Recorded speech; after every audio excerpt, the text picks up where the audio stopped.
Hey friends, this is Derrick Broze with the Conscious Resistance Network, and today we're going to talk vaccines again, and the Brady Bunch, oddly enough.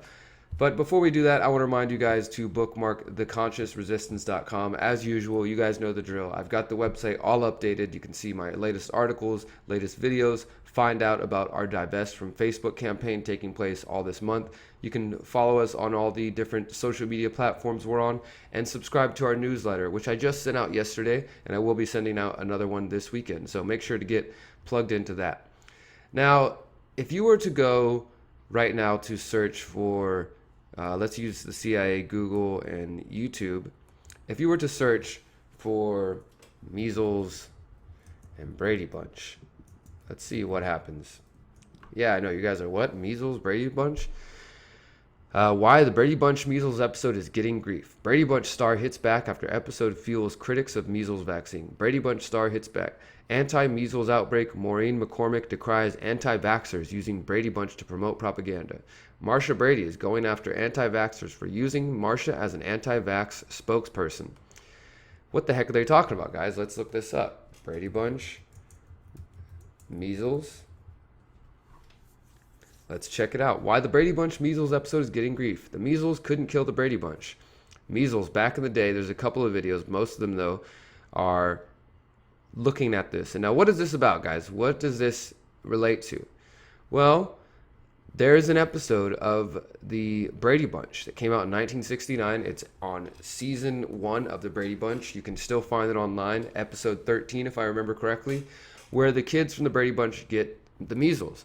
And instead of freaking out and forcing them to get vaccinated or, thinking that it's the end of their lives, the Brady Bunch kind of celebrates it. The kids say, wow, there's nothing better than getting measles. We get to stay home, no shots, no medicines, just let it play itself out. And the kids slowly all get, measles. But I don't know. That's just not the way the writers wrote it, I guess you could say, right?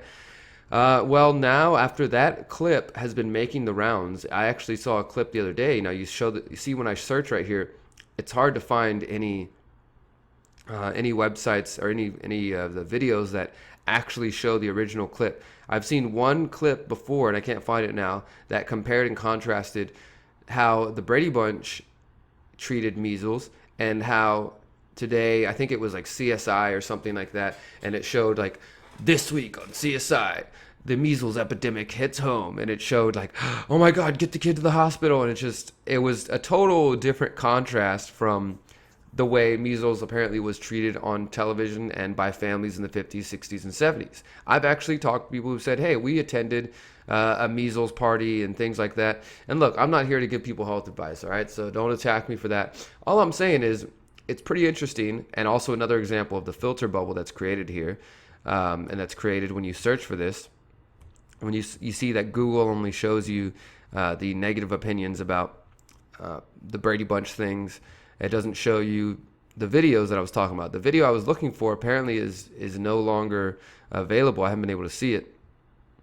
The legendary anti-vaccine 13th episode of the Brady Bunch, that's the one, is real hilarious.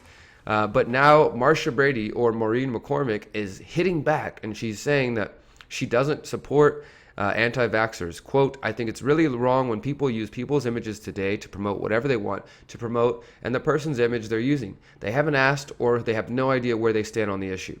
She also added that her own daughter was vaccinated. Having the measles was not a fun thing. She says, I remember it spread through my family.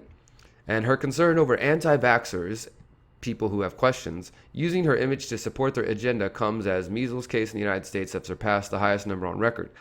Now, I did manage to find one clip of this, and I'll just play this. I'll shut up and let you guys see just a little bit of this Brady Bunch thing. And this whole video, it covers a few different old shows, and then it shows even the Flintstones kind of treating measles as if it's not a big thing. And they go through the Brady Bunch. They play the whole Brady Bunch segment here. I'm not going to play all of it, but I'll just show you a short clip of this so you can get an idea of what I'm talking about.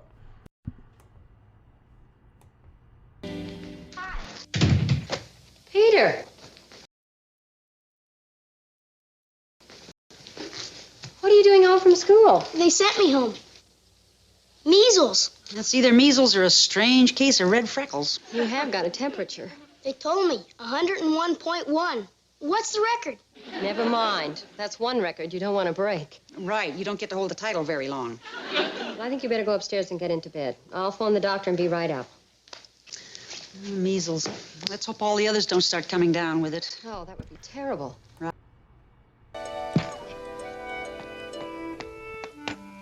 Oh, Greg, you want my railroad. I'll be a sport. You can ride on it free. Thanks a lot. It's your turn, Peter. All I need is 2 more halves. 6. Ah, missed it. Boy, this is the life, isn't it? Yeah, if you have to get sick, you sure can't beat the measles. That's right. No medicine. Inside or out. Like shots, I mean. Don't even mention shots. Yuck! Now, Jan had chicken pox. So we'll stop it right there. You guys can go find this episode online if you really want to watch it and have some Brady Bunch remembrance. But I just thought this was interesting. I know it's not the most breaking news story as we continue to see that the push for forced vaccinating people is continuing. Let's see what's happening in the measles news today. We have been covering the story in Brooklyn about forced vaccinations and how parents have been fined. And already they're being fined up to $2,000. And I've asked people, well, where do you think this is logically going to go? Eventually, they're going to arrest these people, or you're going to have armed guards coming to people's houses, things like that, to literally hold them down, I'm guessing. The New York Times reported 15 hours ago, measles outbreak. New York is still allowing religious vaccine exemptions. So that's going to be the next thing, guys. First, they're going for the exemptions as it relates to personal, philosophical reasons. They don't think you should have a philosophical reason to opt out of vaccines. They don't, they're not going to support that, and that's eventually going to be taken away. But now they're trying to come after religious vaccine exemptions. Let's check out this clip right here where it says, we asked all of the 2020 presidential candidates their thoughts on vaccines. Here's what they said. Let's see if any of these people support mandatory vaccinations. They asked them 3 questions. What do you believe about vaccines? Do you believe vaccines are the cause of autism? And do you support an end to religious and personal belief exemptions, leaving only medical exemptions? Let's see.